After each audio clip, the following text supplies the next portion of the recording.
নমস্কাৰ অকল স্বাগতম জনাইছোঁ আপোনালোকক মোৰ ইউটিউব চেনেললৈ। পুৰণাখিনি কথা বাদেই দিলোঁ।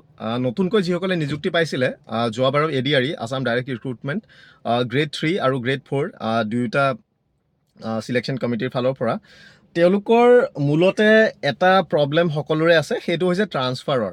অৰ্থাৎ যোৱাবাৰ যিমানখিনি মানুহে এপইণ্টমেণ্ট পাইছিলে তাৰে সৰহসংখ্যক লোককে বহুত মানে দূৰ ঠাইত এপইণ্ট কৰা হৈছে। দূৰ ঠাইত এপইণ্ট মানে এই কাৰণে যিখিনি ওচৰৰ পষ্টখিনি আছিলে সেইখিনি যিহেতু ফিল আপ হৈ গ'ল।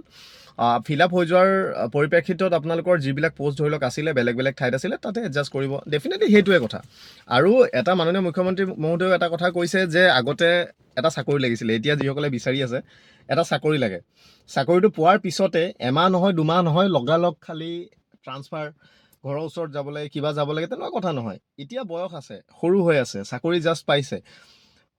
অসমখনৰ জেগাবিলাক চাওক, অলপ ইফাল সিফাল অলপ ঘূৰক, ট্ৰান্সফাৰটো এদিন নহয় এদিন আপোনালোকে পাবই। এনেকুৱা ধৰণৰ অধৈৰ্য হোৱা সেইবিলাক কোনো ধৰণৰ কথা নাথাকে।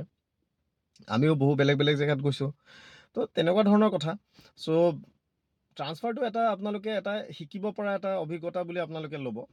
আৰু নতুন এটা ঠাইত যেতিয়া আপোনালোকে যাব সেই ঠাইখনৰ বিষয়ে গম পাব, মানুহবিলাকৰ বিষয়ে গম পাব, বা সেই তাৰ অফিচবিলাকৰ মানুহবিলাকৰ লগত আপোনালোকৰ কণ্টেক্ট হ'ব। আৰু কণ্টেক্টবিলাক আপোনালোকে চাওক, কানেকশ্যনবিলাক আপোনালোকৰ জীৱনত সদায় সহায়ক হ'ব। যিকোনো পৰ্যায়ত আপোনালোকৰ সহায় কোনোবা নহয় কোনোবা এদিন আপোনালোকৰ হ'বই। চ' সেই ধৰণে হিচাপে আপোনালোকে এটা পজিটিভ ৱেত আপোনালোকে বস্তুবিলাক ল'ব, যিহেতু আপোনালোকে ট্ৰান্সফাৰটো আপোনালোকৰ নিজৰ হাতত নাই। অ'কে, চ' সেইটো এটা পজিটিভ এপ্ৰ'চত লৈ পেলাই আপোনালোকে চলিব। কিন্তু যি কি নহওক, ট্ৰান্সফাৰ বহুতৰ হৈ আছে, ট্ৰান্সফাৰ প্ৰচেছ হৈ আছে, ট্ৰান্সফাৰ চলি আছে। PWD হওক, PHE হওক, ইৰিগেশ্যন হওক আপোনালোকৰ, বা অন্যান্য বহুখিনি ডিপাৰ্টমেণ্ট হওক, সেই ডিপাৰ্টমেণ্টবিলাকৰ আপোনালোকৰ ট্ৰান্সফাৰ প্ৰচেছ হৈ আছে। আপোনালোকক যদি ট্ৰান্সফাৰ লাগে, প্ৰথম কথা হৈছে কেনেদৰে আপোনালোকে কৰিব। ময়ো সোমাই গৈছে গাড়ীৰ ভিতৰত। চ' কেনেদৰে আপোনালোকে ট্ৰান্সফাৰ প্ৰচেছ কৰিব। প্ৰথম কথা হৈছে আপোনালোকক যদি ট্ৰান্সফাৰ লাগে, আপোনালোকে নিজৰ অফিচৰ যিজন হেড আছে HODৰ পৰা আপোনালোকে এখন ট্ৰান্সফাৰ এপ্লিকেশ্যন লিখিব, আপোনালোকৰ হেডক দিব, হেডে সেইখন ফৰৱাৰ্ড কৰিব টু দেয়াৰ ইমিডিয়েট ছুপিৰিয়ৰ বা তেওঁলোকৰ এক্সট্ৰিম ডিপাৰ্টমেণ্টৰ হেড যিজন আছে তেওঁলোকলৈ ফৰৱাৰ্ড কৰিব। চ' ট্ৰান্সফাৰ এতিয়া দুই প্ৰকাৰ আছে, এটা হৈছে মিউচুৱেল ট্ৰান্সফাৰ, এটা হৈছে ছিংগল ট্ৰান্সফাৰ। চ' ছিংগল ট্ৰান্সফাৰত আপোনালোকে এটা পষ্টৰ এগেইনষ্টত আপোনালোকে ডাইৰেক্টলি গৈ পেলাই জইন কৰেগৈ, আৰু আপুনি য'ত আছিলে সেই পষ্টটো আপোনালোকৰ ভেকেণ্ট হৈ থাকি যায়। মিউচুৱেল ট্ৰান্সফাৰত কি হৈছে, আপোনাৰ যিটো পষ্ট আছে তাত অন্য এজন লোক আহিব, আৰু তেওঁৰ যিটো ঠাই সেই ঠাইৰ সেই পষ্টটোত আপুনি গৈ পেলাই ফিল আপ কৰিব। চ' তাত লছ অফ মেন পাৱাৰ নহয়। অ'কে, চ' সেইটো বেছি প্ৰিফাৰেবল হয়, আৰু সেইটোত বহু সোনকালে সেইটোত মানে ট্ৰান্সফাৰ পোৱা যায়। চ' ট্ৰান্সফাৰ প্ৰচেছ আপোনালোকে তেনেকৈ কৰিব পাৰে।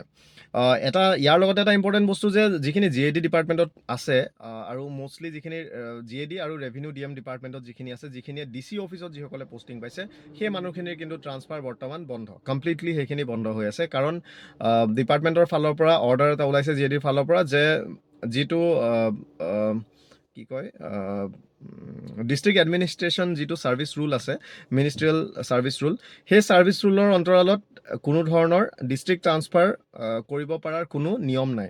চ' সেইটোৰ কাৰণে যিসকলে ট্ৰান্সফাৰ এপ্লাই কৰিছিলে তেওঁলোকৰ ট্ৰান্সফাৰো বন্ধ হৈছে, ৰিজেক্ট কৰিছে, আৰু অন্যান্য যিসকল লোকে কৰিব বিচাৰিছে তেওঁলোকৰো কোনো ধৰণৰ প্ৰচেছ নকৰে বুলি তেওঁলোকে কৈয়ে দিছে। চ' সেইটোৱে।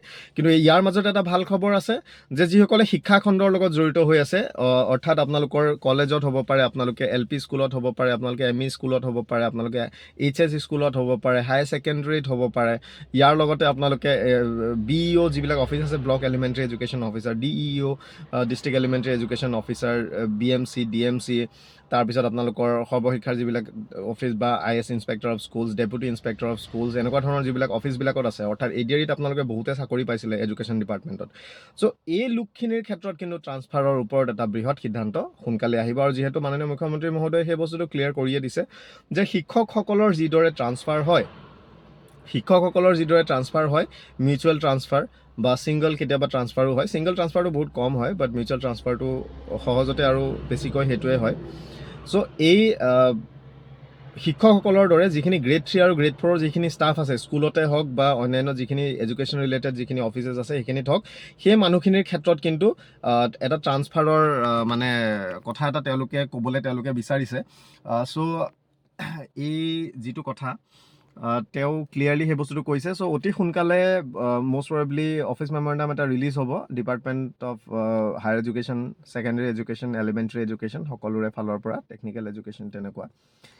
তেতিয়া আপোনালোকে যিখিনি গ্ৰেড 4 আৰু গ্ৰেড 3 যিখিনি ষ্টাফ আছে, জুনিয়ৰ এছিষ্টেণ্ট হ'ব পাৰে, MTS হ'ব পাৰে বা অন্যান্য ধৰণৰ যিবিলাক পোষ্ট আছে গ্ৰেড 3 আৰু গ্ৰেড 4 অন্তৰ্গত, সকলোৱে ট্ৰান্সফাৰ ল'ব পাৰিব। চ' মাননীয় মুখ্যমন্ত্ৰী মহোদয়ে কি কৈছিলে, একবাৰ সেই বস্তুটো আমি চাই লওঁ আহক।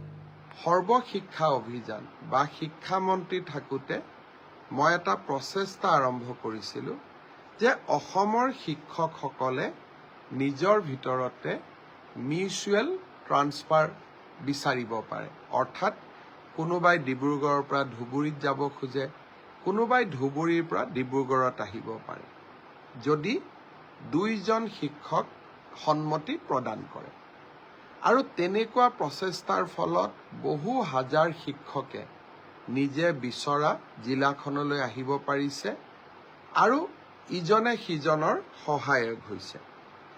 এই ব্যৱস্থাটো আমি তৃতীয় আৰু চতুৰ্থ শ্ৰেণীৰ কৰ্মচাৰীৰ ক্ষেত্ৰতো আৰম্ভ কৰিব পাৰোঁ নেকি?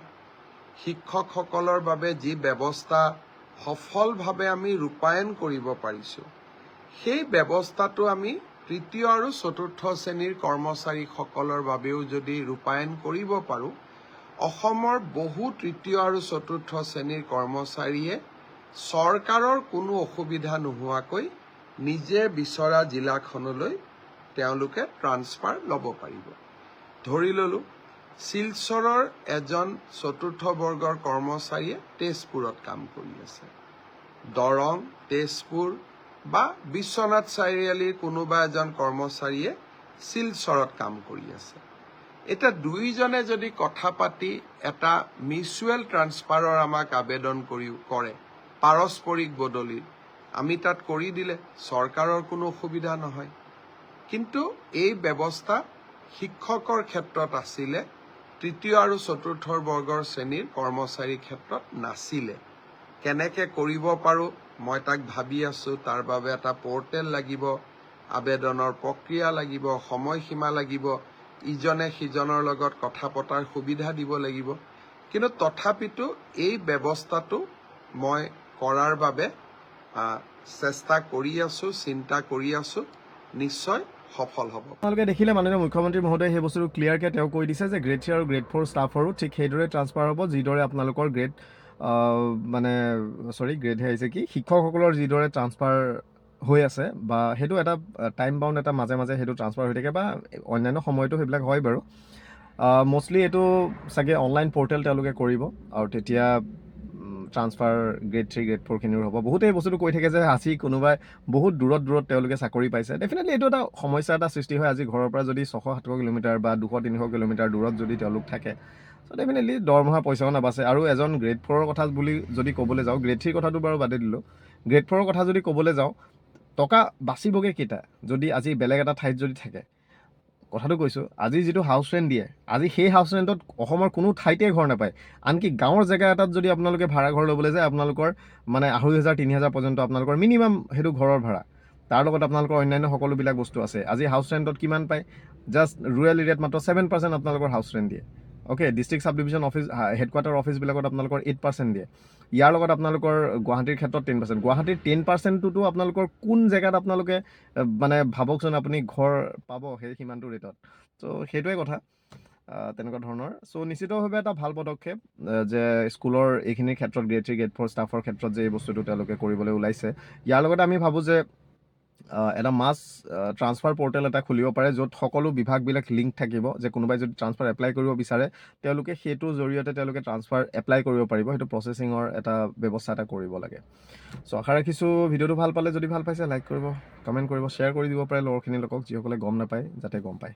চ' থেংক ইউ। ইমানেই আছিলে, নতুনৰ সৈতে আকৌ লগ পাম।